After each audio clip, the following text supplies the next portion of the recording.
For sure until now ay maraming nanghihinayang sa relasyon ni Liza Soberano at Enrique Hill na alam naman natin na more than 8 years sila bilang magka-love team at the same time ay mag-sweetheart. Kaya naman maraming nanghihinayang dito. May chance pa kaya na makagawa sila ng pelikula at teleserye since very busy ngayon si Enrique sa kanyang bagong teleserye with Andre Brillantes at ganun din si Liza sa bago niyang project sa DreamWorks na Forgotten Island. Ating alamin kung meron bang mangyayaring balikan as a love team.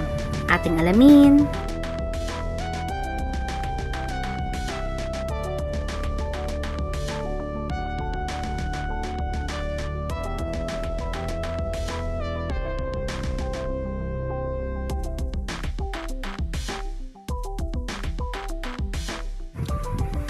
Marami talaga ang mga fans ang hindi pa rin makaget over sa hiwalayan ng Lisken, si Liza at Enrique Hill, na more than 8 years sila bilang mag-sweetheart, kulang na lang kasal, ay talaga namang masasabi mong may forever sa kanila. Marami talagang nanghihinayang, pero ganun talaga kasi may pangarap pa si Liza ang makapenetrate sa Hollywood, which is unti-unti niya na ngang natutupad.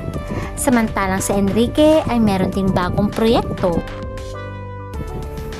Ito ay walang iba kundi ang title ng teleserye ay Secret in Prague, kung saan ay nag-shooting nga sila ni Andrea sa Prague. Kahit nahiwalay na si Liza at Enrique ay marami pa rin sumusuport sa kanila individually.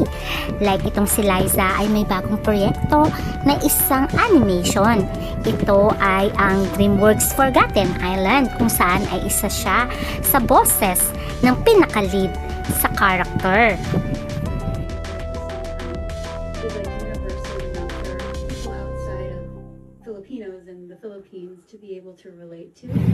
O diba nakaka-proud dahil karamihan sa cast nito ay mga Filipinos. Kaya maraming mga fans ang masaya for Liza Soberano sa kanyang mga opportunities na dumating sa kanya sa Hollywood.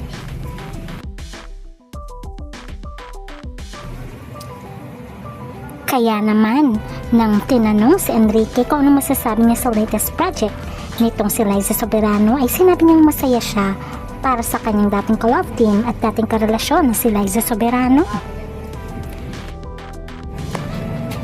Although in-unfollow na nila ang isa't isa sa kanilang social media platforms, pero hindi natin alam kung nag-uusap pa ito dahil nga sabi nga ni Enrique sa isang insider ay masaya siya sa nangyayari ngayon kay Liza. Ibig sabihin lamang yun ay nandun pa rin ang pagmamahal niya kahit sila ay matagal nang hiwalay.